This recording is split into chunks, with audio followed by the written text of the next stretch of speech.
back. Time for more Tales from the Swamp.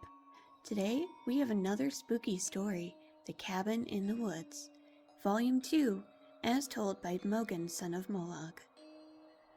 Late one night, a few seasons ago, a soldier was returning home after several bloody battles. He decided he would save some gold, and decided to cross the pine forest on foot. The first day of his journey was rather uneventful. The soldier stuck to the main path and kept a brisk pace.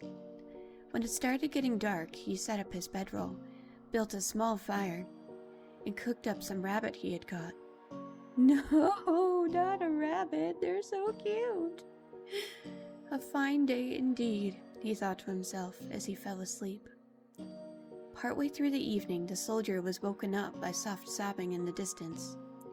Oops. He grabbed his sword, assuming it to be a bandit trick, but pretended to sleep so he could get the jump on them.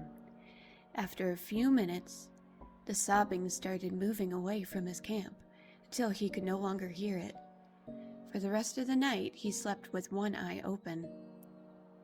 Day 2, the soldier awoke from what rotten sleep he could catch. He started off through the forest at a quicker pace, intending to put distance between himself and whatever he had heard last night. As the day went on, it began to rain heavily, so the soldier built himself a little shelter for the evening, so he could remain dry while he slept. It took him a little longer to fall asleep with thoughts of the previous night fresh in his mind, but he eventually slept. This time he awoke to sobbing that sounded like it was right outside his shelter. The soldier grabbed his sword and crawled out of the shelter. In front of the fire, he saw the back of a ghostly woman sobbing into her hands. The soldier mustered his courage and asked her what was wrong. No answer.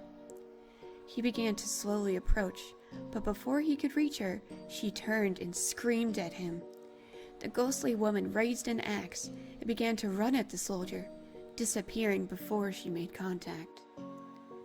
The soldier took off into the night, with just his sword in hand. He ran until the first light of dawn, where he started down the road again, as fast as he could move. The third day was bright and sunny, but the soldier, rattled and sleepless, didn't even notice. He moved as fast as he could, trying to get through the forest before nightfall. Hi, Pastel. Hi, sweetie. Hi. Hi, sweetie girl. I love you, I love you. I love you, baby. As darkness began to fall, he saw a cabin just off the road, and thought to himself it would be a good place to hunker down for the night. After arriving at the cabin, he spent some time blocking the doors and windows. Nothing would get in. Despite his preparations, he could not sleep. He sat in what used to be the cabin's bedroom, staring at the barricaded door, shaking. Eventually, he could keep his eyes open no longer and fell asleep. This time, he woke to laughing on the other side of the barricaded door. It sounded like the woman from before, but he refused to believe it was her.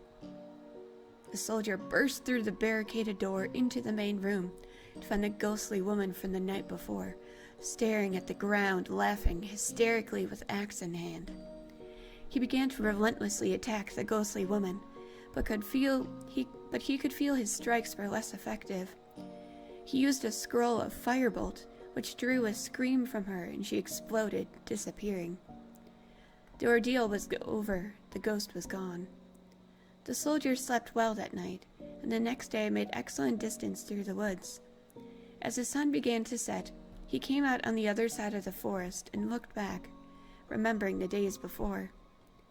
As he turned and started walking away from the woods, he could swear he heard the sobbing again.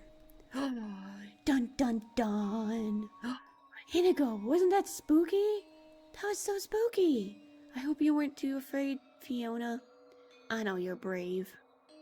Alright. Ooh, spooky. That's the same ghost from the woodcutter's wife.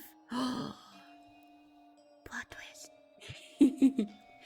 Thank you so much for joining me for another spooky tale from the swamp. Have Oh my gosh, she just teleported. That was spooky.